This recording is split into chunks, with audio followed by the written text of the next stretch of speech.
हाँ तो दोस्तों, ईक्षा क्लासेस में स्वागत है आप सबका। कल हमने वाक के 2 कविताएं हमने पढ़ी थी। अब हम अगले 2 वाक देखेंगे आज। तीसरा वाक है, आई सीधी राह से गई न सीधी राह, सुषुम सेतु पर खड़ी थी बीत गया दिन आह, जेब टटोली कौड़ी न पाई, माझी को क्या दूं उतराई। मैंने आपको बताया था कि जिस समय ललिया लिख रही थी कविताएं, उस समय उस काल में अनेक प्रकार की भक्ति प्रचलित थी। कोई मंदिरों में जाता था, कोई साधना करता था, कोई ईश्वर के रूप की प्रशंसा करता था, कोई गुणों की प्रशंसा करता था, कोई ज्ञान से ईश्वर को प्राप्त करने की कोशिश करता था, कोई कुंडलिनी जागृत करता था, कोई हठ योग करता था। इस तरह अलग अलग तरह से लोग ईश्वर को प्रसन्न करने में लगे रहते थे। तो ललिया कहती हैं कि मैंने भक्ति के जिस मार्ग को चुना है वो शायद सही नहीं है।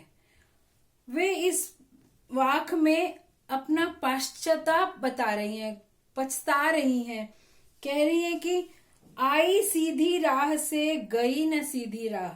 मैंने इस संसार में प्रवेश तो वैसे ही किया जैसे सब लोग करते हैं, जैसे सबका जन्म होता है, लेकिन अब मैं अपना जीवन जो बिता रही हूं वो गलत कर दिया। मैंने अपने जीवन का बहुत लंबा समय गलत तरीके से गुजार लिया। इस बात का एहसास उन्हें अब हुआ है। उम्र के उस पड़ाव पर जाकर इस बात का एहसास हुआ कि उन्होंने सही राह नहीं अपनाई जब बहुत कम समय रह गया था, जब उनकी आयु काफी बीत चुकी थी। तो वो कहती हैं, आई सीधी राह से गई न सीधी राह। मैंने जाने का जो रास्ता है वो सही नहीं अपनाया। क्यों? क्योंकि मैं सुषुम सेतु पर खड़ी थी। सुषुम सेतु कहते हैं, सुषुम्ना एक नाड़ी होती है हमारे शरीर में। जब कोई योगी ध्यान लगाता है, साधना करता है, मेडिटेशन करता है, तो वो अपनी सुषुम्ना नाड़ी को जागृत करता है। कुंडलिनी जागृत करते हैं लोग। बहुत बहुत दिन लग जाते हैं, महीने लग जाते हैं, साधना करते रहते हैं। फिर कहते हैं हमारे शरीर के अंदर एक कुंडलिनी होती है जो साधना से ही जागृत होती है। तब योगी जो होता है वो ज्ञान की अवस्था को पहुंच जाता है, उसे ज्ञान प्राप्त हो जाता है, ईश्वर से मिलन हो जाता है उसका। तो वो कह रही मैंने भी यही किया। मैंने भी कुंडलिनी जागृत करने की कोशिश की और सुषुम्ना नाड़ी जगाना या कुंडलिनी जागृत करना एक ही बात है। तो सुषुम से तो सुषुम्ना नाड़ी को जागृत करके मैंने ईश्वर तक पहुंचने की कोशिश की। सेतु कहते हैं पुल को। मैंने सुषुम्ना नाड़ी जागृत करने को पुल बना दिया, उससे पुल का काम किया। सुषुम्ना नाड़ी से होकर ईश्वर तक पहुंचने का रास्ता बना लिया। ईश्वर को पहुंचने का रास्ता, ईश्वर तक पहुंचने का माध्यम मैंने सुषुम्ना नाड़ी को बनाया। जैसे कोई पुल होता है, एक स्थान से दूसरे स्थान पर ले जाता है, ऐसे ही सुषुम्ना नाड़ी जागृत करके मैंने ईश्वर तक पहुंचने की कोशिश की। और इसी में बीत गया दिन आह। आह बड़े दुख की बात है। अब मुझे एहसास हो रहा है, अब मुझे रियलाइजेशन हो रहा है कि मैंने गलत किया। आह जब कहते हैं तो हम दुख प्रकट करते हैं। बीत गया दिन, दिन यहाँ पर उम्र के लिए, आयु के लिए है कि मेरी इतनी आयु बीत गई, मैं सारी जीवन हठ योग करती रह गई, कुंडलिनी जागृत करने में लगी रही, साधना करने में लगी रही, सुषुम्ना नाड़ी जगाने में लगी रही और सोचा इसी रास्ते से ईश्वर की प्राप्ति होगी। यही रास्ता, यही पुल है ईश्वर तक पहुंचने का। और इस चक्कर में, इस हठ योग के चक्कर में मैंने कोई भी भलाई का काम नहीं किया। मैं इन्हीं इसी कर्म में लगी रही, योग करने के कर्म में ही लगी रही, और जो ईश्वर से जो प्रेम करना चाहिए था, दूसरे व्यक्ति के अंदर भी ईश्वर को ढूंढना चाहिए था, भले के काम करने चाहिए थे, वो सब मैं कुछ भी नहीं कर पाई। और अब जब मेरे जाने का समय आ गया है, जब जीवन समाप्त होने वाला है, तो मैं ढूंढ रही हूं कि मैंने क्या कमाया, मैंने कौन से पुण्य के काम किए, मुझे कुछ नहीं मिल रहा। जेब टटोली, जेब टटोली, जेब में हाथ डालकर ढूंढना कुछ पैसे हैं कि नहीं। तो जेब को मैं टटोलना यानी ढूंढना, खोजना। मैं जेब में हाथ डाल के देख रही हूं, मुझे कुछ भी नहीं मिल रहा। माझी को क्या दूं उतराई। जब कोई नौका से, बोट से, नाव से नदी के एक किनारे से दूसरे किनारे जाता है, तो पहुंचकर उसे माझी, जो नौका चलाकर ले जाता है, उसे माझी कहते हैं। उस माझी को उसकी मेहनत के पैसे देने पड़ते हैं, जिसे उतराई कहते हैं। जब वो उतारता है नाव से आपको एक स्थान से दूसरे स्थान तक, उसको जो हम उसकी मेहनत की, जो उसकी कमाई होती है, जो हम देते हैं, उसे उतराई कहते हैं। तो अब मैंने तो जीवन की नौका पार कर ली, अब मृत्यु का समय आ गया है, कुछ कमाया नहीं मैंने, कोई भलाई का काम नहीं किया।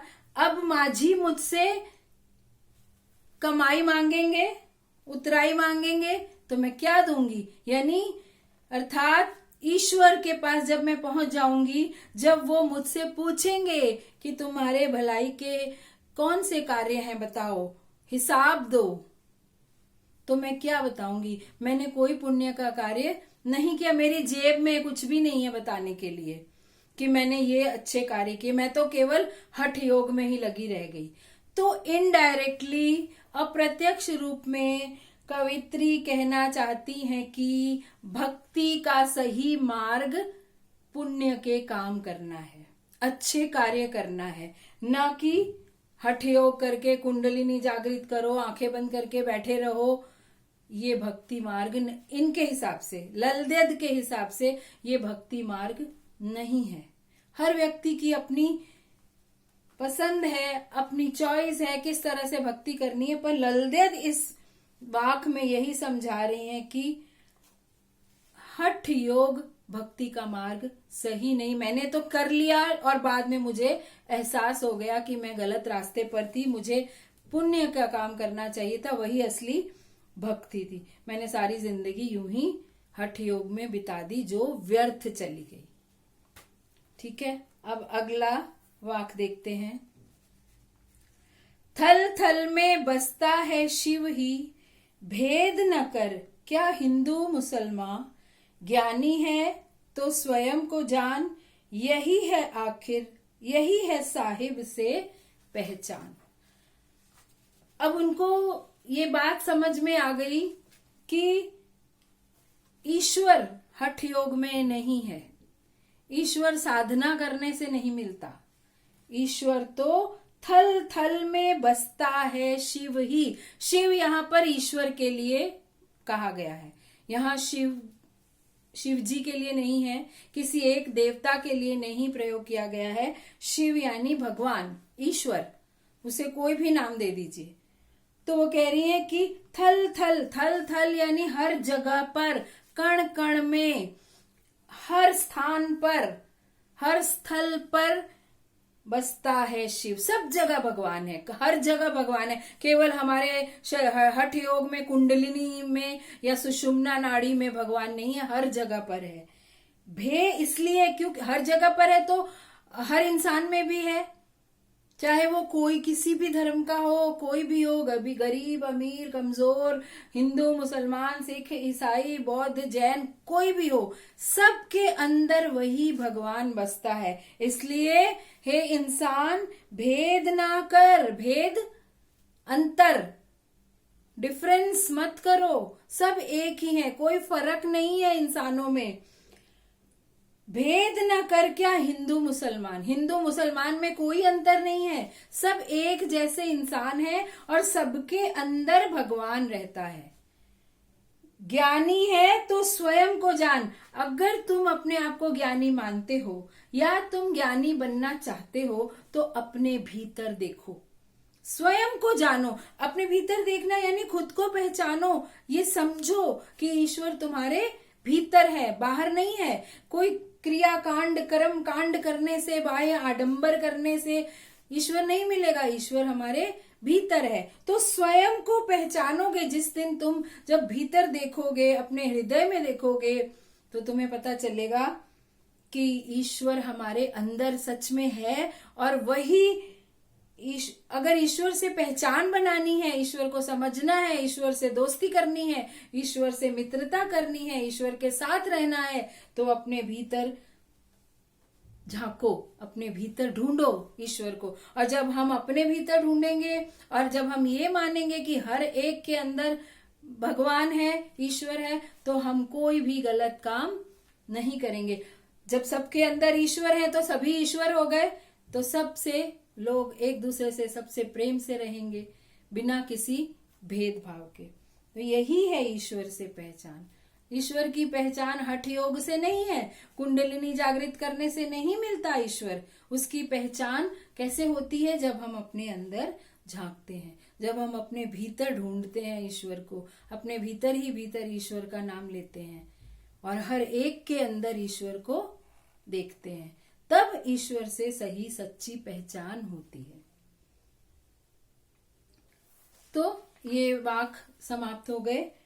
अब अगर आपको कोई क्वेश्चन आंसर्स, प्रश्न उत्तर, कोई डाउट, कोई बात ऐसी है जो नहीं समझ में आई, तो आप कमेंट बॉक्स पे लिखिए, मैं उसका फिर से वीडियो बनाकर आपको आपके आगे प्रस्तुत करूंगी, आप देखिएगा।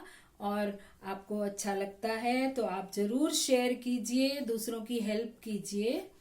और अगले वीडियो में हम अगले पार्ट के साथ मिलेंगे। सुरक्षित रहिए।